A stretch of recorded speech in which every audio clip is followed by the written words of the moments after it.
These protests are not organized by 100% of the opposition. They are there only by the ministers of our opposition, because this mass, as they say, is celebrated by someone else. And they are celebrated by foreign organizations, financed from abroad, such as, for example, Mir Ukraine, which is, of course, personally automatically connected to progressive Slovakia. If someone would like to host it, yes, we are going to get to that. And we have a group of instructors from several countries who precisely instruct you to come up with a story, call people, create a fear that the government wants to leave the European Union. Let's organize a meeting with the police, some brutality will come, and then the occupation of government buildings will begin. Exactly what is written in the plan, because the plan has already been published in the media, maybe I can talk about it now. It is a special plan that says how to act during the occupation of government buildings, how to stop the activities of the government of the Slovak Republic.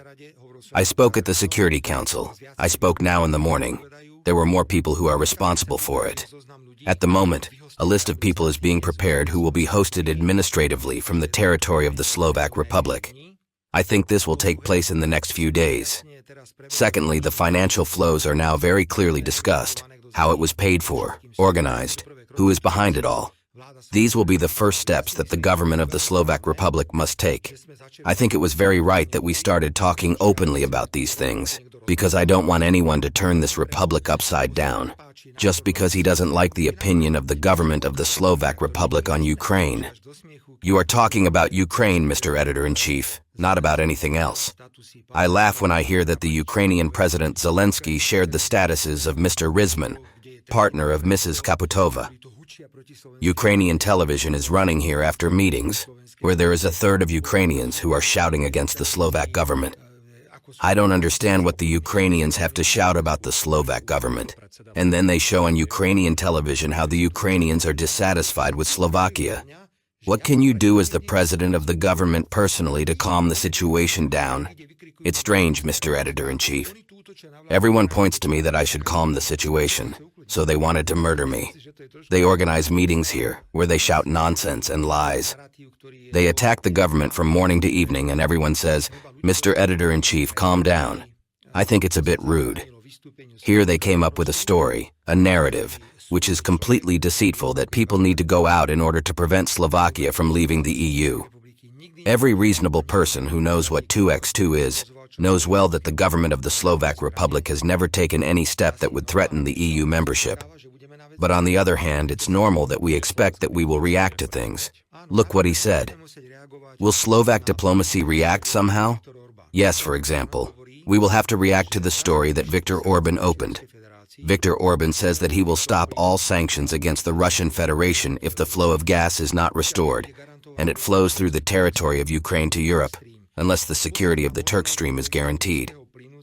Because the Turk Stream is the last possibility to transport Russian gas through the Black Sea, from Turkey to Romania, Serbia, and to southeastern Europe and Central Europe. Will you support Viktor Orban? Then there will definitely be an attempt to take Viktor Orban's voting rights from the EU. Here, I repeat, as I always do, I state very clearly that I will never agree that someone who freely and sovereignly expresses their opinions comes to vote in the European Council. And I add to this that we are still waiting for a reciprocal measure against Mr. Zelensky.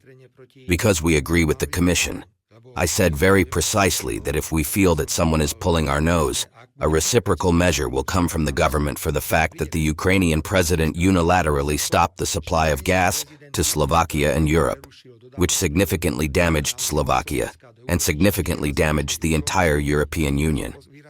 The European Union, especially the great Western states, are convinced that if the US president and his administration stop supporting Ukraine, then it should be the European Union that should take full responsibility for leading the war. So I was there at the European Council when I asked President Zelensky whether there could be a truce. He said that the truce is too weak and that we need to continue the war. And the vast majority of member states support the European Union.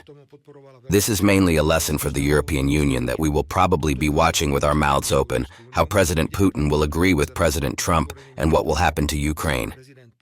A third of the territory will be lost, will be fully controlled by the Russian Federation, and foreign troops will be located on the territory of Ukraine, and Ukraine will never be in NATO. And when I hear the recent statements of several politicians, they will have huge problems with the accession to the European Union. But when President Trump comes and he's allowed to say that we only know men and women, as I say in Slovakia, so let's immediately make American Putin out of him. If President Trump comes and goes to deal with illegal immigrants, we will say, ah, that's the bad Trump, so let's make American Putin out of him. Please, let's have respect for world leaders, whether it's Putin, whether it's Trump, whether it's the Chinese president, whether it's President Erdogan. I almost fell off my feet when I heard Mr. Semeko talking about President Erdogan, the Turkish dictator. That guy Semeko doesn't even know that Turkey is a member state. NATO is our ally and they have the second largest army within NATO. We have respect for these people.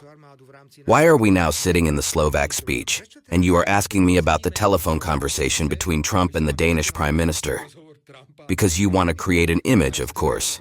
You already want to create an image.